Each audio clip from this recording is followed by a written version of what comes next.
नमस्कार, मैं जब शिवम गौतम। अमित शाह का दौरा पश्चिम बंगाल में शुरू हुआ, उसके बाद ममता बनर्जी की पार्टी में जो भगदड़ मची है और उससे पहले जो भगदड़ मची थी उसके बाद तो ऐसा लगता है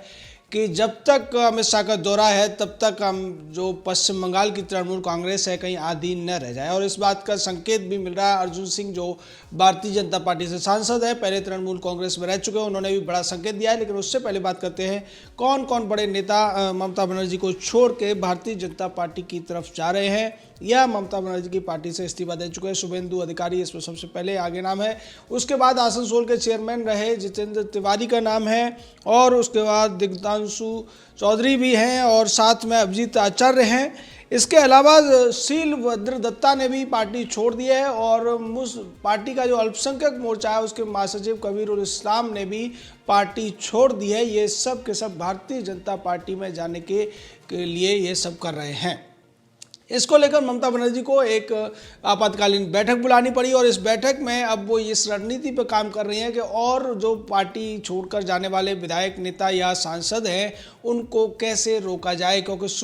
जिस तरीके से शुभेंदु अधिकारी ने कई सांसदों ने से मुलाकात की है और उनमें सुनील मंडल जैसे सांसद भी हैं, इन सांसदों के भी पार्टी छोड़कर भारतीय जनता पार्टी में जाने के पूरे आसार नज़र आ रहे हैं। और अगर ऐसा होता है तो भारतीय जनता पार्टी की जो सीटें हैं सांसद की वो भी बढ़ सकती है पश्चिम बंगाल में। क्योंकि अगर 4-5 सांसद पार्टी छोड़ देते हैं तृणमूल कांग्रेस और दोबारा से चुनाव होते हैं तो वो भारतीय जनता पार्टी के टिकट पर जीत भी सकते हैं। इसकी पूरी संभावना नजर आ रही है। लेकिन अर्जुन सिंह ने एक बड़ा दावा करके ममता बनर्जी की नींद उड़ा दी है। अर्जुन सिंह का ये कहना है कि अमित शाह जी के दौरे के दौरान करीब 60 से 65 जो विधायक हैं टीएमसी के, वो एक साथ पार्टी छोड़ के भारतीय जनता पार्टी में आ सकते हैं।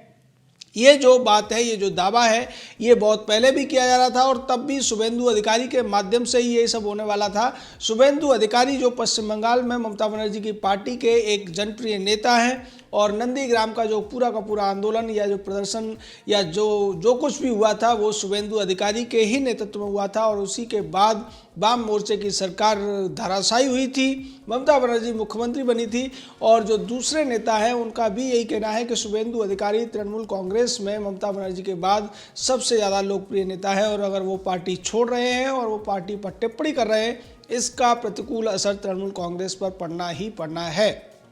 इसको लेकर कैलाश विजयवर्गीय जो भारतीय जनता पार्टी के प्रभारी हैं और जिनकी रणनीति पर ही भारतीय जनता पार्टी पिछले 1-1.5 साल से 2 साल से काम कर रही है, उनका भी एक बड़ा बयान आया। और विजयवर्गीय ने कहा है कि ममता बनर्जी की जो पार्टी है वो बुआ भतीजे के अहंकार की वजह से त्रस्त है, और इसीलिए ज़्यादातर नेता पार्टी छोड़ कर जा रहे हैं। हमारी पार्टी में उन सभी लोगों का स्वागत है जो देश के बारे में सोचते हैं, समाज के बारे में सोचते हैं और लोगों के बारे में सोचते हैं।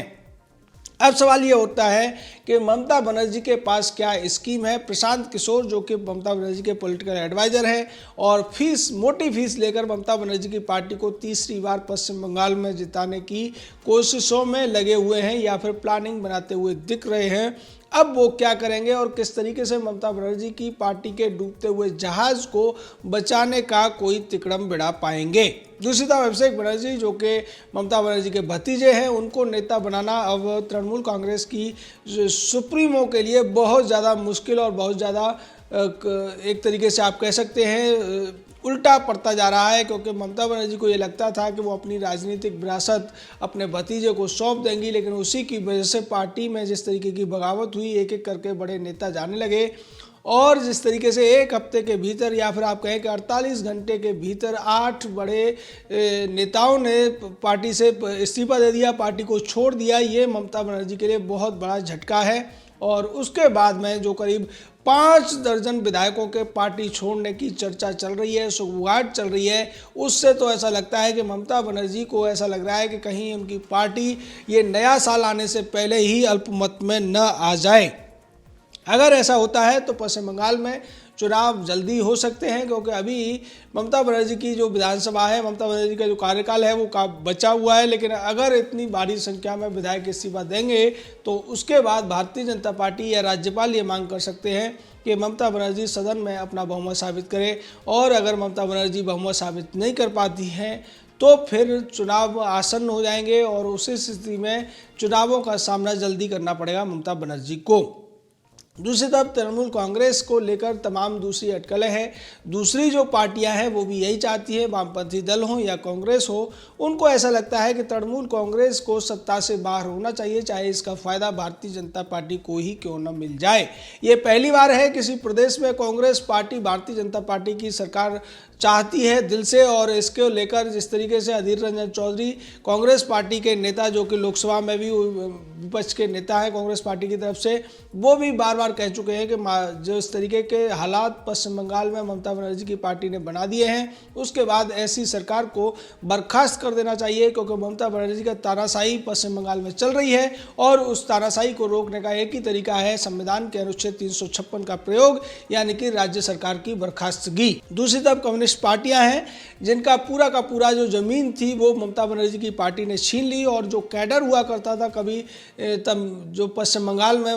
कम्युनिस्ट पार्टियों का, जिसके वजह से लोग परेशान हुआ करते थे, वो कुछ भी कर दिया करते थे, उसमें से ज़्यादातर जो गुंडे मवाली वाले कैडर थे वो ममता बनर्जी की पार्टी में शामिल हो गए थे। और यही वजह रही कि ममता बनर्जी ने पहले चुनाव में जीत दर्ज की और दूसरे चुनाव में भी उसको भारी जीत मिली थी। लेकिन जैसे ही भारतीय जनता पार्टी ने पश्चिम बंगाल में अपना बेस बनाना शुरू किया, धीरे धीरे करके ममता बनर्जी को अपनी जमीन खिसकती नजर आई, और लोकसभा चुनावों में इसका परिणाम भी देखने को मिला कि भारतीय जनता पार्टी को पश्चिम बंगाल में, जहां पर उनको कभी भी 1-2 सीट से ज़्यादा की उम्मीद नहीं रहा करती थी, वहां 18 सीट जीतने को मिली। और उसके बाद तो भारतीय जनता पार्टी ने अपने हौसलों को और ज़्यादा बुलंद किया, जिसके बाद ममता बनर्जी की पार्टी के तमाम बड़े बड़े नेता पार्टी छोड़कर भारतीय जनता पार्टी में शामिल हुए, जिनमें से कई नेता तो लोकसभा का चुनाव भी जीत कर आ गए, और अर्जुन सिंह भी उनमें से एक ऐसे ही नेता हैं। इसके अलावा जो दूसरे नेता हैं वो सभी भी इस बात को स्वीकार कर रहे हैं कि अब ममता बनर्जी की पार्टी का कोई भी भविष्य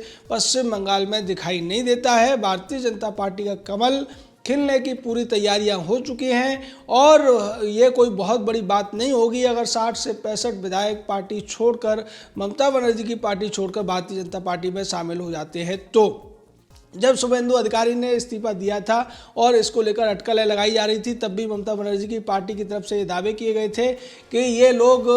बेकार की बातें कर रहे हैं, अफवाह उड़ा रहे हैं, शुभेंदु अधिकारी कहीं नहीं जा रहे हैं। लेकिन ऐसा हुआ और शुभेंदु अधिकारी ने पार्टी के पहले मंत्री पद से इस्तीफा दिया, फिर पार्टी के विधायक पद से, और बाद में प्राथमिक सदस्यता से भी इस्तीफा दे दिया। लेकिन एक रैली में अभी ममता बनर्जी ने ये कहकर सबको चौंका दिया कि जो लोग जा रहे हैं उन्हें जाने दो, वो लहरों की तरह आते हैं जाते हैं, और असली जो तृणमूल कांग्रेस के लोग हैं वो कहीं नहीं जाने वाले हैं। अब ये जो दूसरे लोग हैं, जो स्थानीय राजनीति करने वाले लोग हैं पश्चिम बंगाल में, या जो पत्रकार हैं जो राजनीति कवर करते हैं, वो ये कह रहे हैं कि ममता बनर्जी का ये जो बयान है ये उनकी खिसियाट को दिखाता है। ऐसा लगता है कि ममता बनर्जी को अब ये डर सताने लगा है कि ज़्यादातर जो बड़े ज़मीनी नेता हैं, जिनके पास अपना आधार है और जो अपने दम पर कुछ वोट आराम से खींच सकते हैं, वो ममता बनर्जी के साथ रहना पसंद नहीं कर रहे हैं। क्योंकि जिस तरीके से ममता बनर्जी की नीतियां रही हैं, जो ममता बनर्जी कभी माटी मानुष की बात किया करती थी, अब वही ममता बनर्जी भ्रष्टाचार के तमाम मामलों में फंसती हुई दिखाई दे रही हैं। और उसके अलावा जो भाई भतीजावाद, परिवारवाद को लेकर ममता बनर्जी की आलोचनाएं हो रही हैं। ममता बनर्जी पहले कहा करती थी कि मैं झोपड़ी में रहती हूँ, चप्पलें पहनती हूँ, लेकिन अब वही ममता बनर्जी अपने भतीजे को जिस तरीके से प्रमोट करती हुई नजर आती है, पार्टी पर एक पकड़ बना दी है भतीजे की। उसके बाद लोग जो नेता हैं, स्थानीय नेता हैं या जो जमीनी नेता हैं, उनको अपना भविष्य संकट में नजर आ रहा है। उन्हें लगता है कि आने वाले दिनों में अगर अभिषेक बनर्जी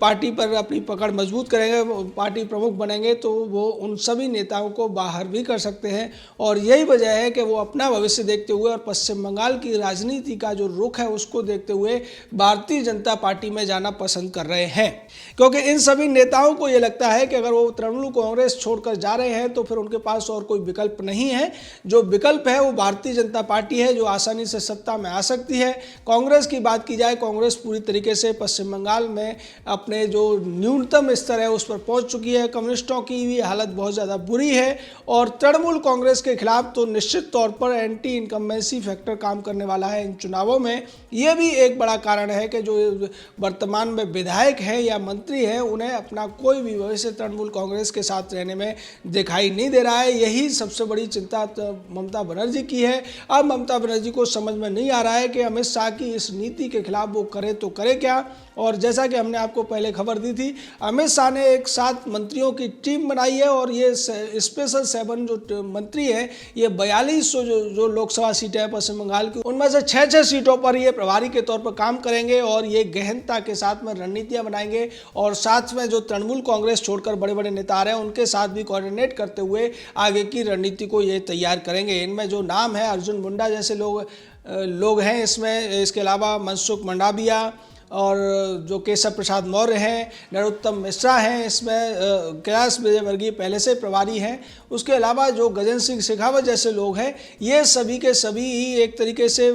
तुलनात्मक रूप से युवा हैं और ये जो रणनीति पर काम करेंगे, अमित शाह की जो रणनीति है उसको बेहतरीन तरीके से इम्प्लीमेंट कर सकते हैं। केशव प्रसाद मौर्य तो उत्तर प्रदेश के चुनावों में अमित शाह के अंडर में काम कर चुके हैं। निश्चित तौर पर जेपी नड्डा भारतीय जनता पार्टी के अध्यक्ष हैं, लेकिन इस पूरे चुनाव में पश्चिम बंगाल की जो कमान है व्यक्तिगत तौर पर अमित शाह संभालते हुए दिख रहे हैं और यही वजह है कि अमित शाह के दौरे के दौरान ही इतनी बड़ी तादाद में ममता बनर्जी की पार्टी में भगदड़ मची, इतनी बड़ी तादाद में इस्तीफे हुए और वो सब के सब भारतीय जनता पार्टी में जाते हुए दिख रहे हैं। ये दिखाता है कि अमित शाह की लोकप्रियता, अमित शाह से कितनी आशाएं हैं पश्चिम बंगाल के लोगों को, खासकर बीजेपी के कैडर को। और यही वजह है कि स्पेशल 7 के तहत जो टीम बनी है वो भी अमित शाह के इस दौरे में बढ़ चढ़कर हिस्सा ले रही है और आगे की रणनीति को समझती हुई दिख रही है। जय हिंद, जय भारत।